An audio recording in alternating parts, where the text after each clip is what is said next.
not made things any easier. The government of Africa's second biggest copper producer has already missed a $42.5 million coupon payment scheduled for October 2014 on its 1 billion bonds due 2024. The big question is, what happens if Zambia defaults on its debt, and how could this affect the rest of the continent of Africa? Tonight, we discuss Zambia's state of governance. My guest this evening is People's Alliance for Change President, Mr. Andyford Mayele Banda. Mr. President, good evening, and welcome to the assignment. Good evening, Andrew, and thank you so much for hosting myself on behalf of the People's Alliance for Change, and good evening to all the viewers out there. We're grateful to be on this platform today. I must agree that it's been a while since we had you here. Yeah, just doing some background work in preparation for the 2021 elections, but we're back. Those joining the conversation on the Muvi TV Plus Bouquet, our Facebook platform, Ask Muvi TV, and YouTube. Yours is those particular platforms. Get to the comment section and give us your comment regarding the topic or issues that we're discussing. We're discussing many issues that pertain to governance. Speaking about 2021 that you started with, it seems that we haven't started on a very good note. Issues of political violence have continued. Just earlier this day, we did see UPND member Charmaine Musonda being attacked by suspected PF cadres. I'd like us to begin from that particular note, even before we can get down to the technical issues of our date. If the picture is ready, Director, we can get to the picture in Chilanga as we get to speak about these other issues. United Party for National Development UPND member Charmaine Musonda has been beat to a pulp alongside other UPND members as they were on their way to Chilenge ground to attend a UPND rally by suspected Patriotic Front cadres. This happened shortly after UPND spokesperson Charles Kakoma had expressed gratitude to the authorities for having allowed them to hold a rally after a long time. However, this incident did not stop them from holding the rally. Obvious Mwaliteta, the United Party for National Development Lusaka District's chairperson, has confirmed the incident, adding that the party will ensure that the culprits are brought to book. However, efforts to reach Ms. Musonda and to get the side of the Patriotic Front leadership by press time proved futile.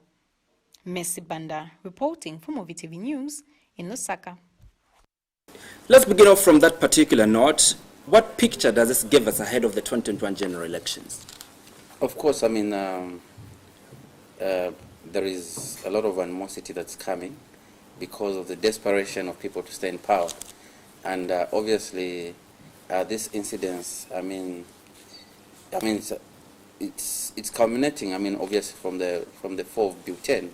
There's a lot of desperation for people to stay in power. So they would want to do anything possible, to intimidate, to stay in power. First of all, they started with, trying to weaken our institutions by bringing in butane, and then thankfully, we thank God that it failed, and then now we've seen as part of political violence.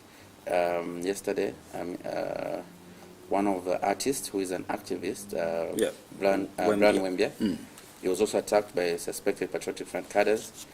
Today we are told that the UPND member, Charmaine Musonda, was attacked at home, not in the street, at her home. You understand what I mean? But the question that we should be asking ourselves is this something that is new, or is something that we are accustomed to? I think from history, the PF have been violent. They're a very violent political party. There's nothing new about this. But doesn't this bring fear, in the eyes of the opposition, because mostly are the ones that are on the receiving end? Well, it naturally it should be, and and it discourages a lot of people from participating in governance issues. But I think we have to be ready for such things and make sure that we find a way of dealing with them. Otherwise, we shall let this country be ruled by fools. So we should not continue, on this path. I think the president must be ashamed that he has failed to control, political violence, especially from his team, from his party. That is one of the legacy of President Lungu. He must be ashamed that, he has failed, to and precisely control, that was where my next question was coming violence, to. Because if he was in control of his members, if the PF leadership were in control of their members, we would not be seeing such things. This is not what campaign is about. This is violence against fellow Zambians. This is not what is going to keep them in power. You know, we have seen this happening in the MMD. We saw these things happening. The MMD were kicked out. The PF came and, you know, I don't know, it's because they have recruited a lot of MMD members in their teams. That's why they're still using the old tactics. I think right now what people want is how they're going to put food on their table. You know, there is no way any political party is going to win the 2021 elections without actually stipulating how they are going to actually improve the economy, put food on people's table. That is the issue for 2021. And if the PF and any other political party want to waste their time to intimidate, you know, using cadres, to intimidate using the police, they should just forget about 2021. If they had some senses left in them, what they would do is that they would actually try to come up with a manifesto that maybe can attract people to support them, despite the mess that they have put this country into. But if they think that they can intimidate people through the police, they can intimidate people through political violence. This seems to be very unprecedented for a country like Zambia that is known to be a haven of peace in southern Africa. I want to ask a very specific question to you. Where do you think these high levels of desperation is coming from? You know, that we're going to extents of starting to fight each other as a country. But Andrew, look, I mean, if you talk about political violence, I mean, we have seen this even in the 2016 elections. There was political violence. We have seen political violence. Yeah, but we're still very far away from the elections, you know. No, but we've seen political violence even in by-elections. I mean, look at what happened in Sesheke. There was political violence there. I mean, seriously. Look at what happened in Lokasha, in Kasama. Remember, we saw a UPND vehicle that was being stoned by PF cadres. And there's no action that was taken. You know, of course they said they took action, but I mean, look at, you know, cadre is going to attack a central police in Osaka, in this country. You know, I mean, that shouldn't be a legacy of a president. I mean, if people want to pride themselves about the roads and what, let it be their legacy. But the idea of intimidating political opponents, I think it's something that, you know, someone should not pray that it is part of their legacy. You know, the desperation, of course, is as a result of the fact that, you know, people don't understand why they're in leadership. People think that just being in leadership is just being there. You know, when you're appointed or when you're elected to the office, you know, to lead, you have, you know, duties and obligations that you're supposed to, I mean, to do. You're not there just to be a president, like, for sure, and I mean for decoration. And as a result, you know, you see, because people think they're entitled to continue ruling, that's why they wanted to amend the constitution, like I said earlier, because they think they're entitled, that's why they want to do a lot of things at all cost, you know, for them to stay in power. But let me tell you one thing. I think people should actually try to start using their brains, because they should read the mood of the people. People don't want to see political violence. Who wants to see political violence? No one. I mean, this is the truth. I mean, if the PF leadership is listening right now, they should know that, you know, people don't want to get involved. I mean, to start saying, you know, PF was beating what. That's not the issue for 2021. I can assure them on that one. If they've got any, you know, morals remaining in them, they should start crafting a manifesto that could actually attract people. You see, there are no morals left in them? If they have. If they have? Yeah. But from your end, you think... I mean, we've seen a lot of bad things that the PF have done. We've seen a lot of bad things that PF have done. And that's the reason why this country is where it is today. I know they believe in their own truth. They create their own truth, which they believe in, which they like to believe in. But the facts are there. You know, the facts are there. When the PF came into government, they promised people, you know, a lot of things. More money in your pocket. People don't have money today. You know, they found the exchange rate at, you know, 5.5, 5.6. They said, no, this is too high. We're going to drop the exchange rate to about 4 kwacha. Today the exchange rate, I mean, the dollar is trading at 21. You understand what I mean? That's the fact. It's in black and white. It's a failure. They have failed on that part. As we are speaking today, I'm sure we'll get into this topic. They failed to organize $41 million as a country, the whole lot of Zambia. We failed to organize $41 million so that we don't default on a debt. You know, something that is going to bring huge consequences on us. They've had all these years, you know, to arrange, you know, that money. in order for us not to default. But they have failed. The cost of living is going up. A lot of commodities now are disappearing in supermarkets, in shops. You don't find this, you can't find this, And these are things that, they campaigned on in 2011 to say that, you know what, we are going to change this country, But, it hasn't worked for them. So I think what we need as a country, we need to start thinking about what we really want for this country and, change the direction of this country. And I think only a new leadership is the one that can actually sort out the challenges that we're facing. You've continued, talking about butane. From every question that I've asked you, you say, thank God that butane is now dead. Let's tackle that particular, topic, even before we can get to the issues of date. What was your initial position on the Constitutional Amendment Bill number 10 of 2019? Because already, what we are saying, what those from government are saying is that posterity would judge you harshly, those from the opposition, because I've been laughing about, you've denied the Zambian people a chance, for them to have a constitution that speaks to their need. I think I'd like to borrow what I read. I didn't read the whole opinion from Diggers. I mean, it's laughable, that, the new constitution that we're working with, who brought it? I mean, who gave us a new constitution?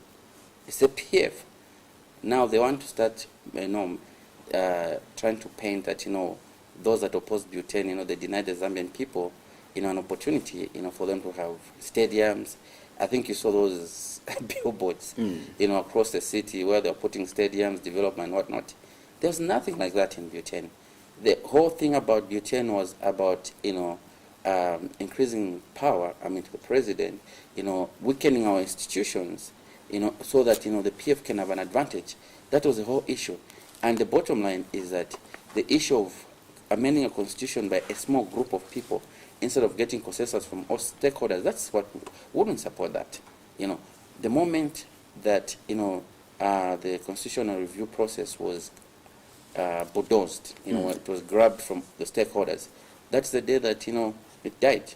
You cannot amend a constitution that only has the views of one group of people. I mean, look at the desperation of wanting to actually, have this bill passed in Parliament. There was so much desperation, but, there's a way that God works out things. Thankfully, it failed, and we are happy. We danced, we celebrated, the 4th butane, because I think the responsibility to amend the constitution must be given to a responsible government, and I think let us leave that to 2021. But also it's laughable if the PF are going to go around and say that no, ekyomulechulira pantu butane tayapitire.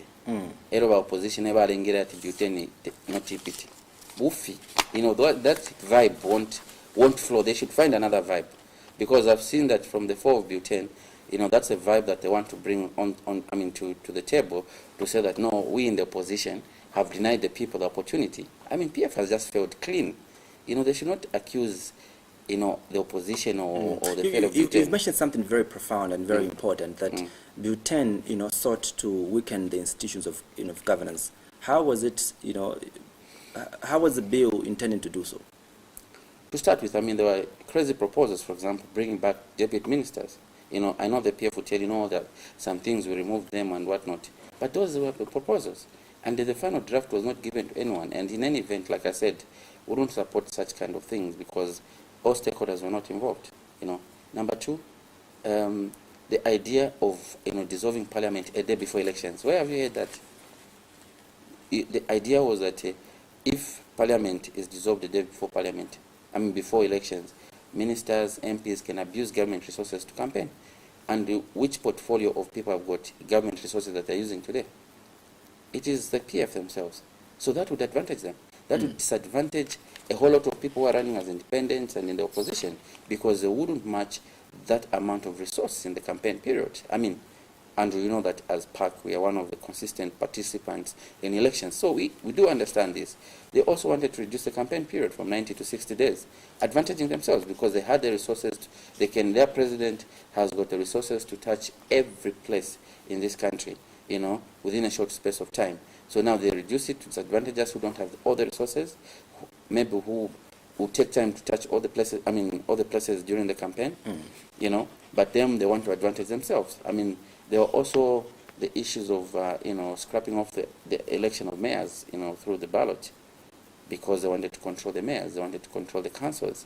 And like the way it is today, Mao Sampa is a free molecule, Christopher Kangombe is a free molecule, they're able to do as they wish. Of course, we are not even sure yet if the suspension of the council for suspending elected mayors was constitutional or it was according to the law. You understand what I mean? So there were all those things, and I'm not a lawyer, so I'm not going to... Yeah, but so they argue, really, Mr. President, that the progressive, proposals, like the one that spoke to mixed member representation, where the young people were supposed to be represented in Parliament, the women were supposed to be represented in Parliament, and those that are physically challenged, and that is the biggest issue that the president... why is it that when they've got about over 80 MPs, they've got almost 90, I think, 90 or 91, inclusive of those that the president nominates. Why is it that the president did not appoint the women, the young people? Why is that during the adoption process they don't adopt the young people, the women, and the physically challenged? So the principle, Andrew, is that you cannot amend a constitution by just putting your voice, your truth, what you think. To amend a constitution, you need to put it on a table where even people that you don't agree with are there. Because it's not a constitution for the PF, you must remember. It's a constitution for the country. Even when the PF are not here, that constitution has to stand. It's not like when the PF go, then the constitution has to change. You understand what I mean? So if anyone... The President of the Republic of Zambia, Dr. Lungu, said you'll be punished greatly, especially as the opposition, because you've denied yourselves to reform the Public Order Act that you cried loud about. Don't you think this will affect you greatly? The PF have been insincere from day one. And whatever the President says, sometimes I don't take it serious. These are political statements. I think we are very happy that we can work with the current constitution. It's not perfect, but it's far much better than Butane. And I don't think anyone is going to be punished as a result of Butane. The only people that are going to be punished are the PF, because the weaknesses they wanted to put in our institutions, they won't happen, And they are the ones that should be scared for themselves, because come 2021, we are working with the current constitution, which is far much better than Butane, and we are happy with it for now. Of course, it has to be amended and refined by any government after 2021. No one is going to be punished, and we are not even scared. Whatever it means by being punished in the opposition, I think for me, it's not... Another issue that has risen... doesn't carry water. Yeah, another issue that has risen out of Butane is the eligibility debate now, whether President Lungu is eligible to contest the 2021 general elections or not. What is your thought as PAC regarding this ongoing debate about eligibility of President Lungu? Yeah, I think for us as PAC, the question is that eligible or not, number one. I'm getting to that. Eligible or not, what is the record of the president as it stands? Should we give him another term, or should he go and rest?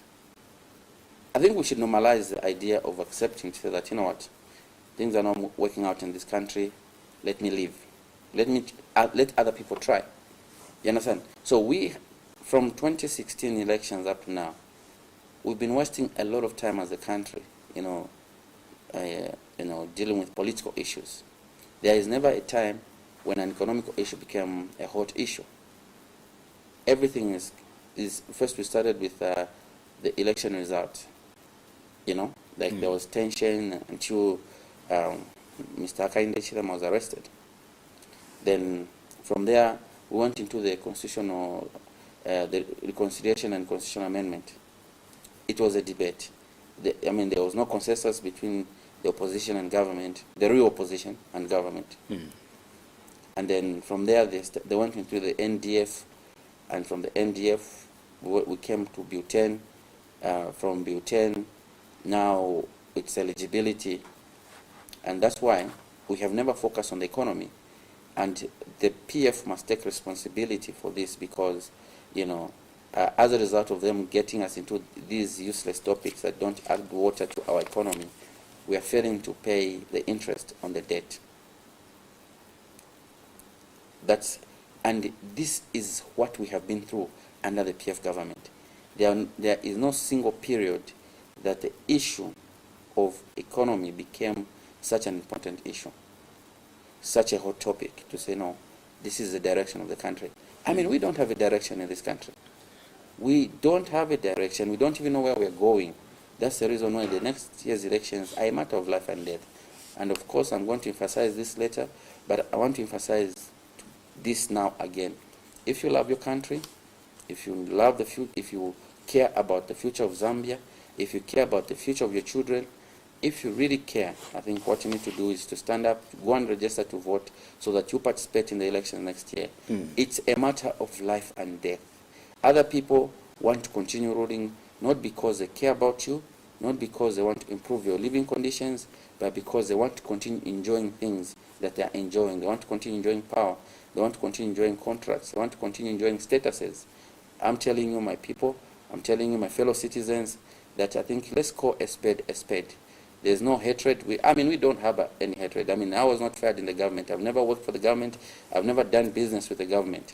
I've never been denied. I've never bid for a contract in the government. I've not been denied anything, by the government. So I don't have any hatred. I love my Zambia. I love my country, and the only reason I'm here is because I care about this country. I care about the people of this country.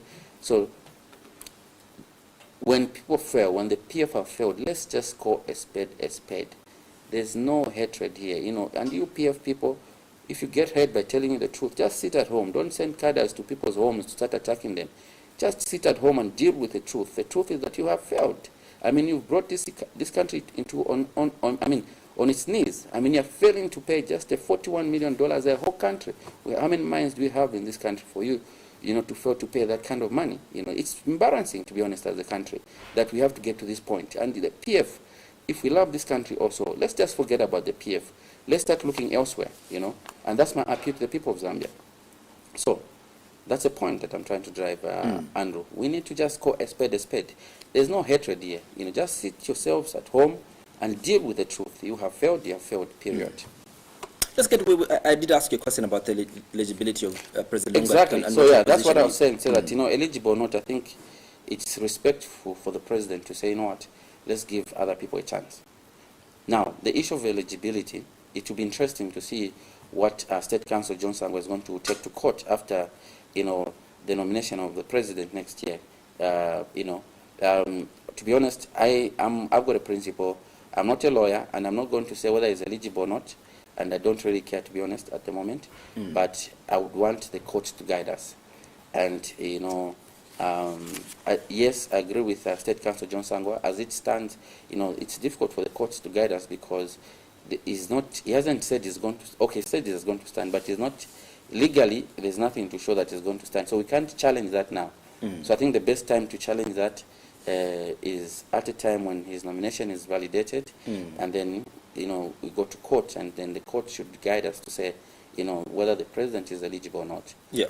You've stated in this interview that we don't know where we're going as a country. Would you, partially attribute it to the fact that you as the opposition, you haven't been very critical in order to, have government on its knees? I'm talking about offering credible checks and balances. We have. I mean, from way back when, we've advised this government about the spending, about the mismanagement of the country's resources. Look at the way they're managing Kula. If they had just managed Mkula properly, we would have managed to pay the debt. We have advised them about, buying things like fire trucks. I mean, the amount of money that we're failing to pay, that's the amount of money we took to the fire trucks. We have advised the government about, awarding overpriced contracts. We have advised the government on a lot of things, but one thing that, sometimes people ask me that, why don't you comment on anything and everything?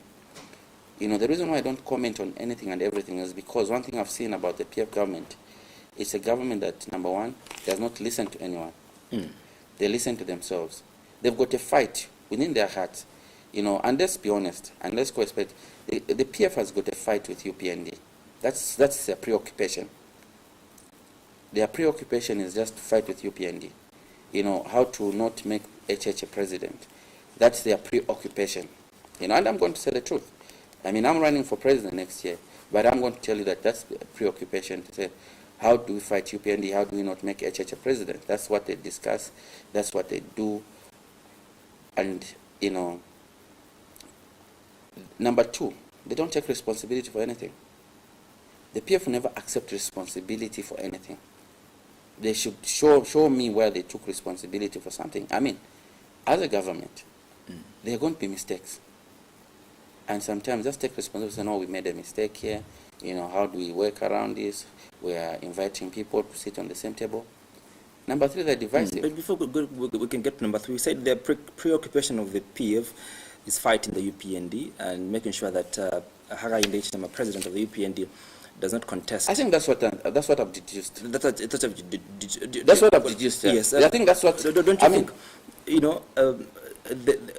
From where you're seated, don't you think probably that is the biggest threat ahead of the 2021 general elections, as opposed to all of you? No, for me, I don't care about it. The fact that I don't care about any threat. The fact that they're preoccupied with fighting. For us as PAC, we are preoccupied about telling people what we're going to do for this country once we take over government.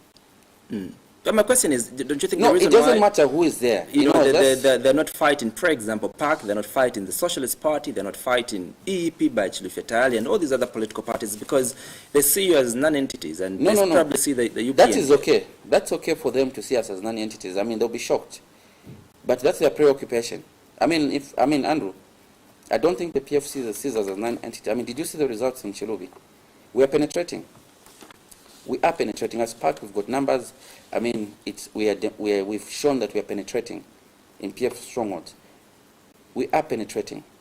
So if they see us as non-entities, we're happy as well. We can't lose sleep by someone seeing us as a non-entity. I mean, we don't need the validation of anyone. We've never asked for anyone to validate us.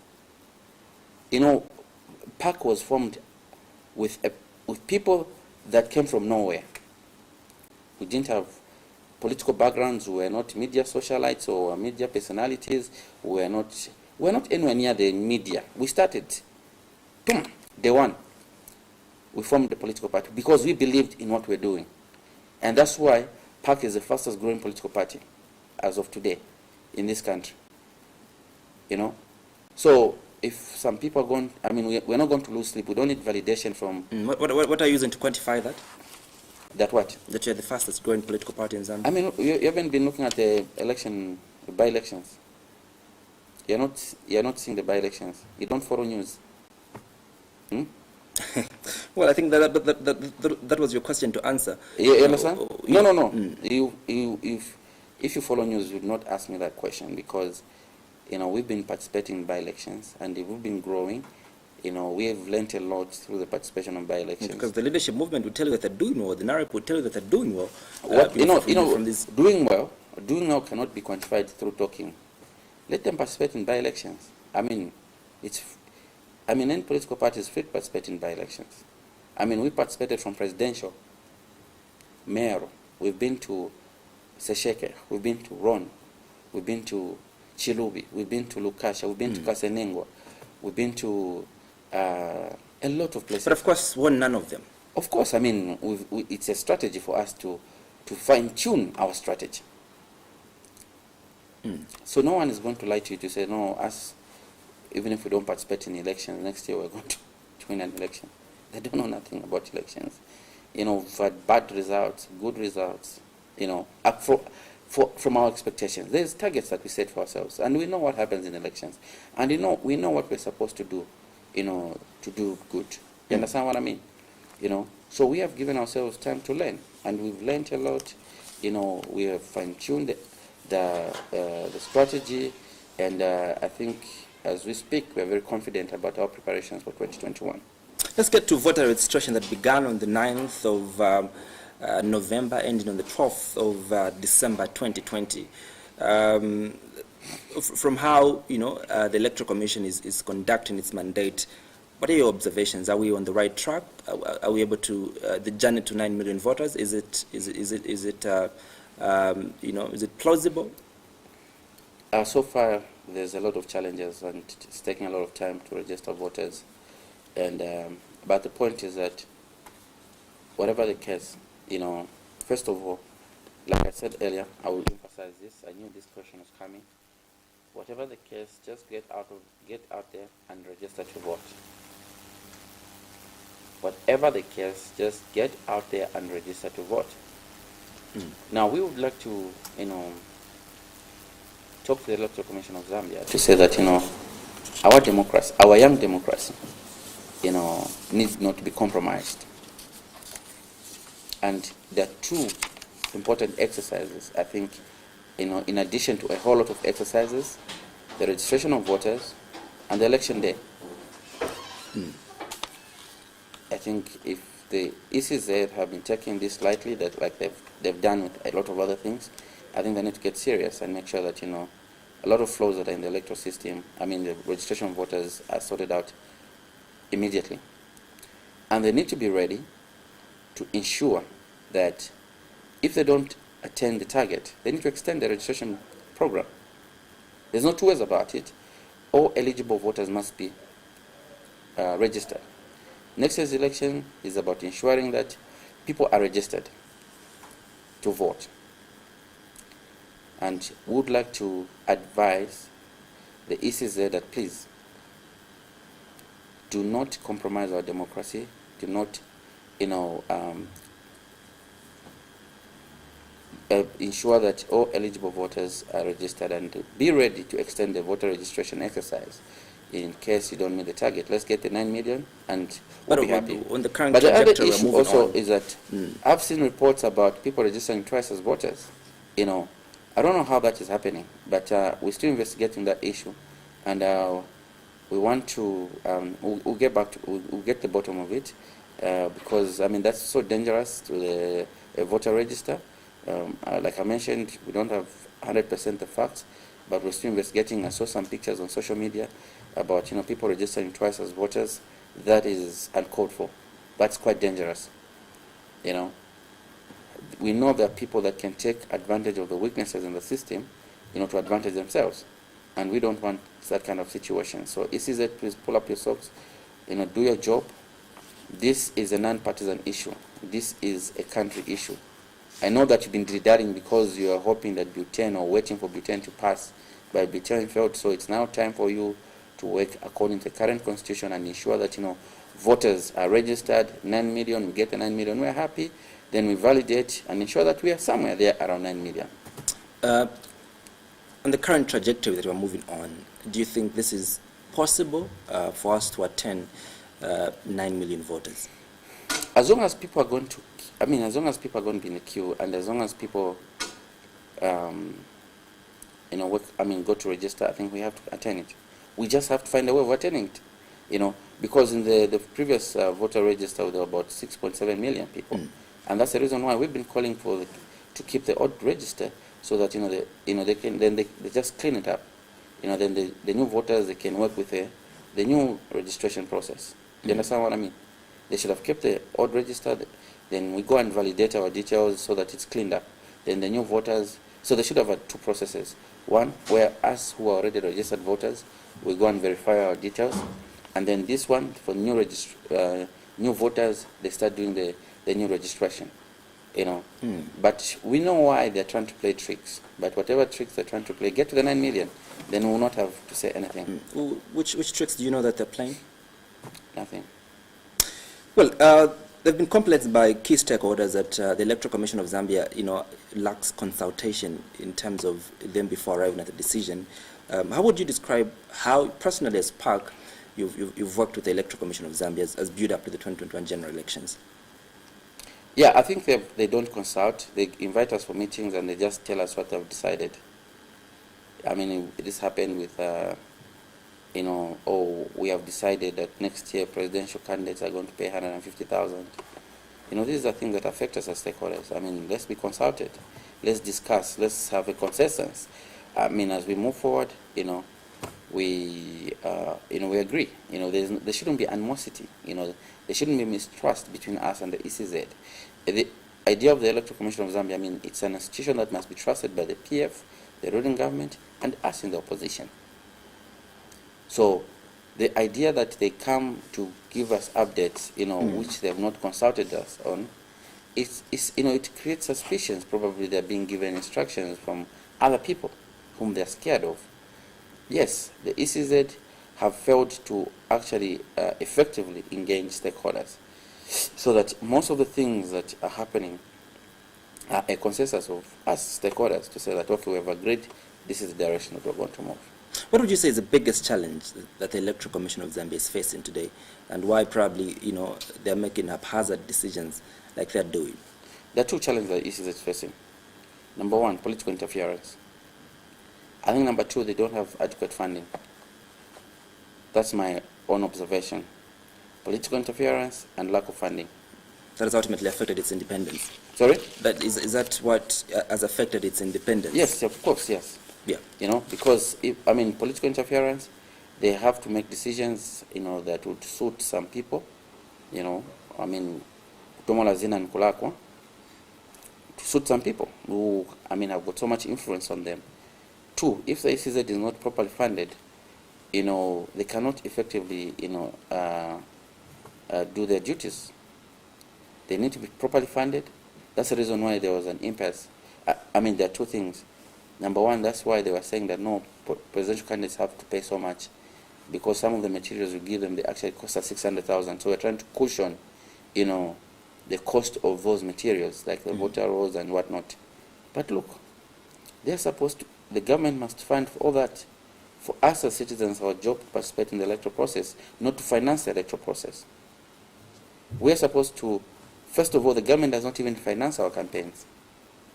So there's no way the ECZ should be expecting us to be financing some of their, their stuff that they're doing. They're telling us that, when we go to verify the voters, we have to, meet our own costs. That's not how things work. It's not our duty to finance, going to Dubai to verify the printing of ballot papers and whatnot. It is the government's job. The government must finance the ECZ. Our job as citizens is to make ourselves available for service to this country. And they shouldn't make it difficult for us to be available for service. They should not make leadership to be accessed by a few elite guys, elite people. No. Let leadership be given. Let people, what I'm trying to say is that let's have a fair process of, getting there. Already in 2016, I was only 35 and I had to pay 60,000, to stand as president. Imagine if, I didn't manage to pay that money. They would have disenfranchised me. Zambia is at the brink of defaulting on its debt. And allow me to ask you a very general question before we can get down to the, to the technical details of this particular conversation. What is your general assessment of Zambia's, debt situation as PAC? It's unfortunate that I have to say this. The PF, they failed to manage the debt. For this country, they've overborrowed. And their revenue base is shrinked. They don't have enough money. And there's no one who's willing to give them money, because they know that, if you give these guys money, they'll just misuse it. More so that we're going to an election, And obviously we're here because of, we pretend to be planning when we are not actually doing the job. Everything that we do it for the media, but underground we do nothing about it. And this is not how things work. If you're planning, you need to plan. How can we fail to pay $41 million as a country? We had all this time to prepare. We could have been putting money aside, $5 million per year, or $10 million. We could. There's no way as a country we can fail to pay $41 million. That's why those guys have refused. They're within their mandate to reject, our plea to extend the interest payments. Because I think they have seen that this is lack of seriousness. How can a whole country, for $1 million, yes, it's a lot of money, but there's no way a whole country should fail to pay that money. It's lack of seriousness as a country, because our occupation, our preoccupation is on something else. But what does this then tell us about where we invest this borrowed money, to? Where does this tell us about, Exactly, that's a very good question. Where we invest our monies in? So we invest money in the wrong things. When you're going to do projects for political mileage, they can't yield anything. They can't yield anything. If you're going to invest money for political mileage, okay, let's build a road here because we want to get these voters. They can't yield anything. I mean, I went to Dundumwezi this year. There are a lot of farmers there. A lot of farmers on that road. And they have difficulties in transporting their supplies from their locations into the main trading areas. If we had put a road there, the farmers would have it easy to transport their goods and services. I mean, their goods into the main trading areas, and that would boost the economy, to create jobs. It would, have more. But the president, I think, has been magnanimous enough to admit that yes, we've borrowed money, but we've borrowed for the right reason. We're building infrastructure. We're building, schools. We're building hospitals. We're building the roads that you drove, from as you are coming to the station. That is what they're saying. I mean, they'll tell you whatever stories they want to tell you. You can listen to them if you want. But for me, we missed it. We missed an opportunity in this country to invest in areas of productivity. If we had invested that money in agriculture, for example, this time, this country would have almost everyone employed. We have all the right, climate. We have the right, everything. I mean, we are surrounded by about 8 countries with a population of over 200 million people. I mean, Botswana needs some vegetables. The DRC needs a lot of stuff. That's why if you go to Kasumbalesa today to sell your tomatoes or to sell your onions or any agro product, they're fetching at a high price there. So if we had a thinking government, they would create markets within the Congo itself. I mean, I lived in the DRC. I always give this example because, I mean, apart from the Congo, I've traveled to a number of African countries, where agro products are needed. So if we had borrowed $1 billion and just invest maybe even 500 million into the agro sector, proper structures in the agriculture sector, distribute land, equally, give young people startup, the women, and everyone else, startup, equipment, startup, materials. We'll be talking about a different story. The market for agriculture is massive. That's why I always say that we need people who can think differently. We need people who know how to create opportunities for everyone. And we need people who are going to think rightly about politics. Politics is not about enmity. It's not about because I hate this person or this person is what tribe. So maybe for people to understand President Banda, why is investment in infrastructure wrong investment? We're not saying that infrastructure investment is wrong. First of all, let's talk about infrastructure. Well done. It was a good job, well done. But you see, one of the reasons that killed us in the infrastructure investment, one, is that most of these contracts were overpriced. So we're losing money. In as much as you can see a road, but just know that road, we were robbed of money on that road. That's a fact. You understand? So we lost a lot of money. If we could have built a lot of roads using the same money that we spent, but because we're giving our friends, go and build this road because you support us, then that's what happens. That's what happens. I mean, even the PF themselves, they know. They cannot deny this fact. There's no way they can give me a contract, me as a opposition. They give their friends, because those that support them, they give them, go and build this road. Then there are kickbacks. Kickbacks. So the cost of these infrastructure projects was quite high. And a lot of them were substandard. That's why you see that a lot of these roads that that had been built, recently, they're being redone again. So many roads, Lusaka West, Mungu Road somewhere there. I mean, that road was new. There's a lot of roads. I think we've seen that, all these things. So we've wasted money on building a few roads, which people want to just take pictures, post on Facebook and say, no, we brought development. And yet they're not telling the truth about the actual cost of those projects. We invested money in the railway, in the Zambia railways. What has happened, to the railways project? You understand? So,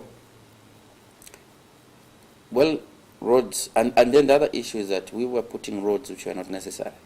There's some roads that could have waited. We should have channeled, that money to put roads where people really needed those roads. I also have a farm in one of these deep jollies. The road is terrible. And there are a lot of farmers there. Well, the bond orders have, failed to give us relief. Tax holiday, on our Congolo. What does this mean, really? To a common man? If we fail to pay, what I know about how banks work is that if you fail to pay, like you've agreed that, this is the agreement. And if you fail to pay according to the agreement, they can actually grab whatever you've pledged as collateral. We have breached it. In essence, we've breached the contract. So if we've pledged... And the implications are that... If we've pledged any collateral, they can call for it. That's what it means. So there's no way out of this situation? Well, there's a lot of factors, that why bondholders could have refused to actually give any relief. Maybe we have seen that, they're working with a government that is not serious.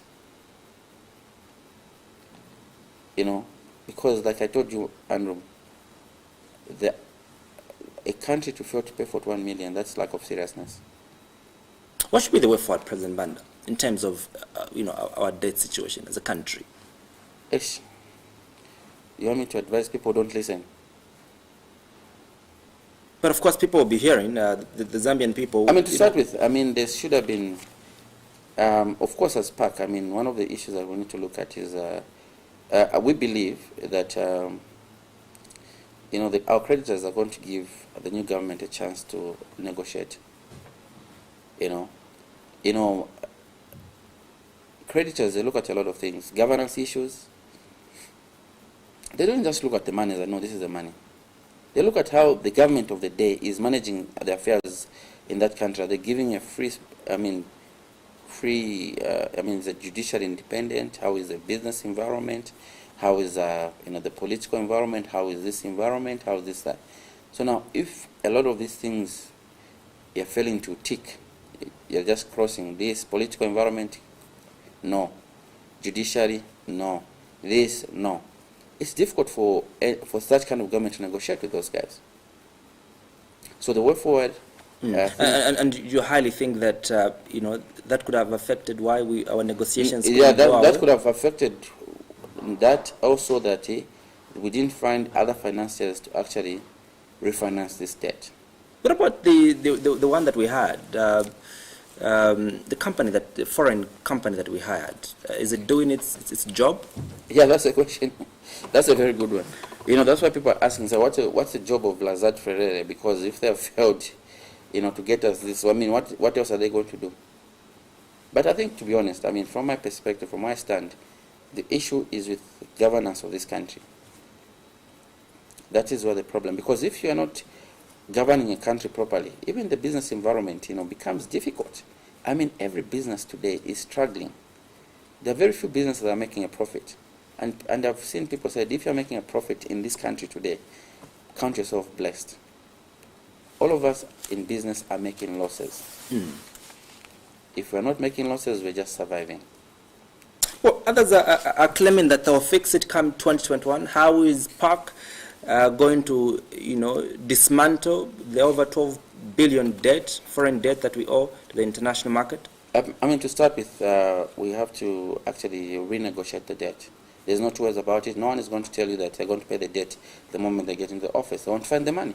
The money is not there. If the money was there, PF would have paid the 41 million, but the government has got no money. PAC informs government in 2021, they will not find money in the office. We need to generate the money.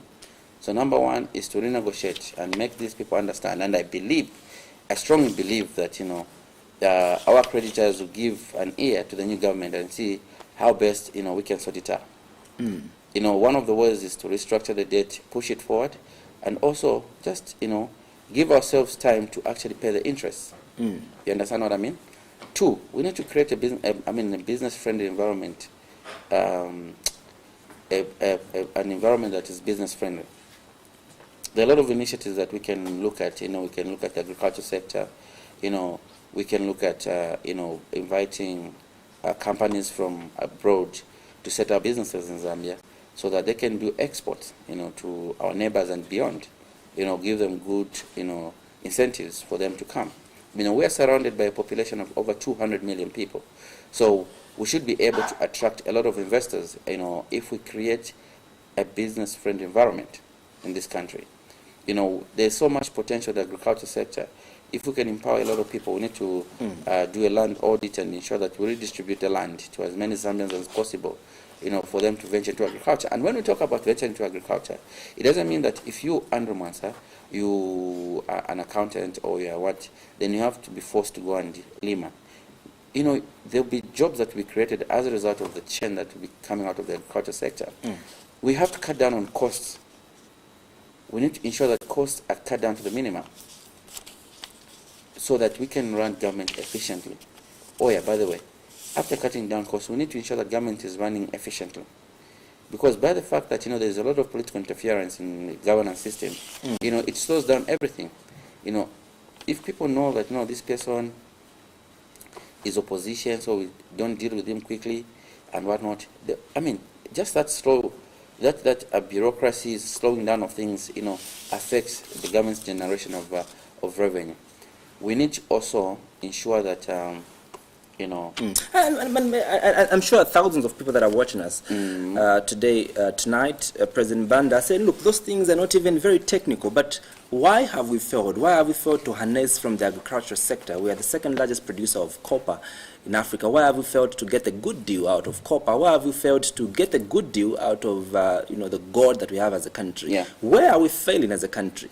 Look, you need to have people in government that believe in the potential of its people and of the country.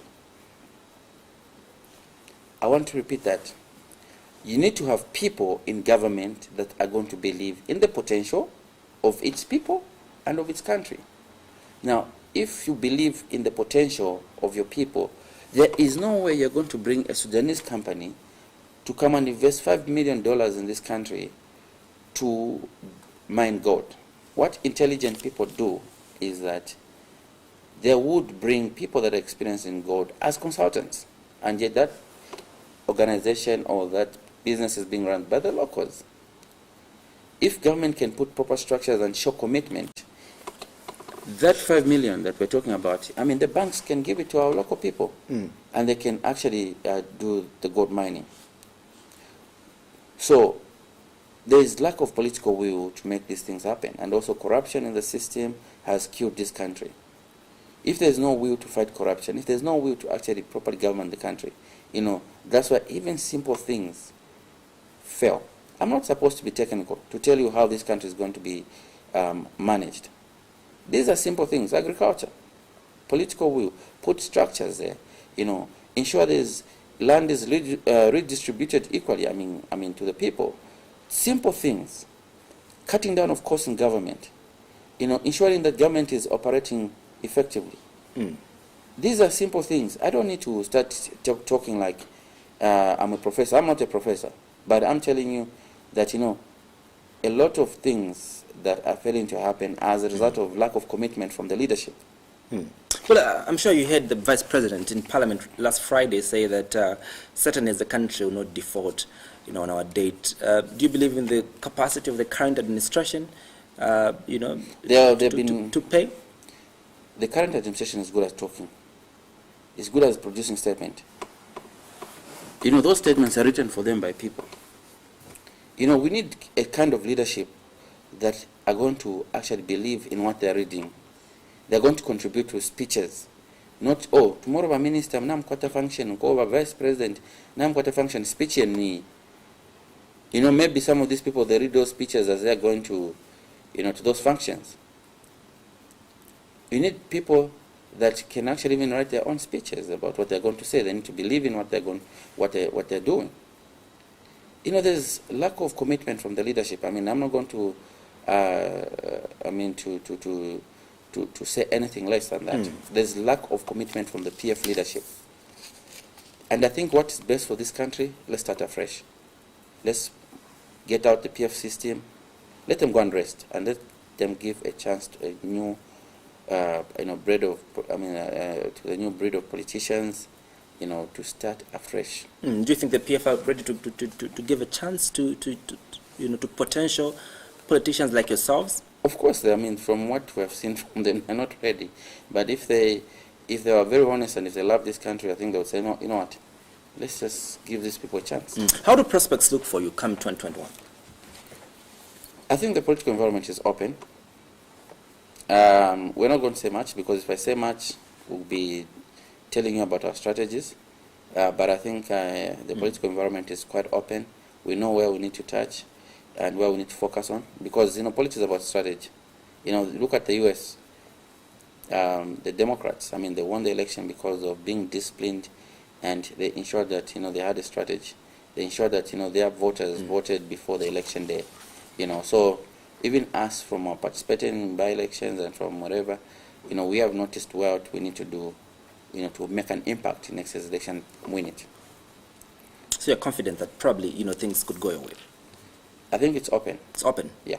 Any prospects for engaging another political party, in terms of you coming together with a political party, going together and maybe broadening your muscle? I think my opinion really is that the idea of coming together should come in when you're going towards elections, because the mood Are there thoughts within PARC that maybe we should get different political parties? No, I think for now PARC is just working to grow its base. That's why we've been participating in elections consistently. We are going to, there's a by-election that's coming in Northwestern, so we'll be there. It's a ward election, we'll be there. It's very important for us, trust me, whether we win or we lose, it's very critical for us to participate in by-elections. And we value the participation in by-elections.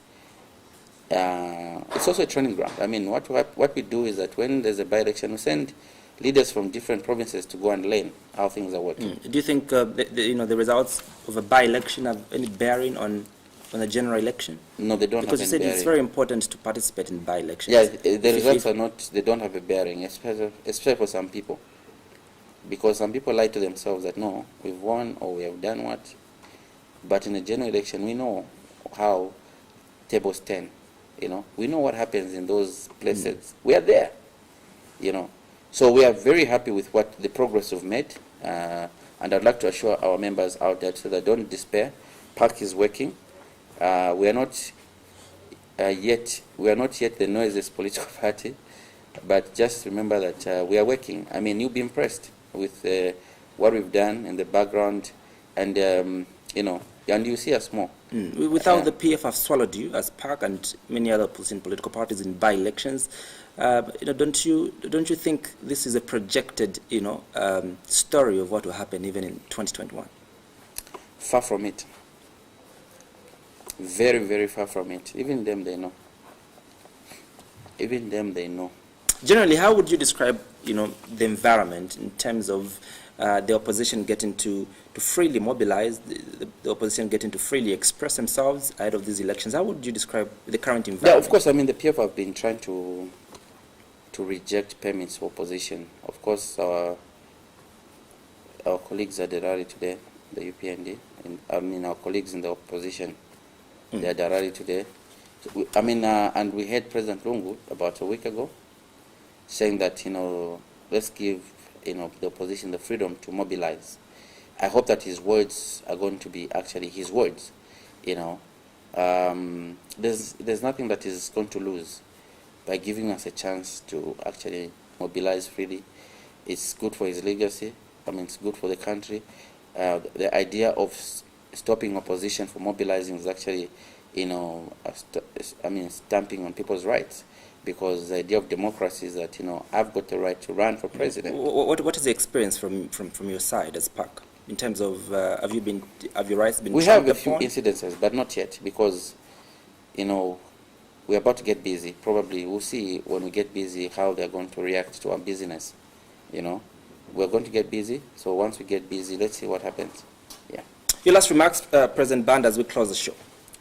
Yeah, I think there's a voter registration that's still happening. I think that I'll still dwell on that. And I think what we need to understand is that democracy is about, the people choosing their leadership.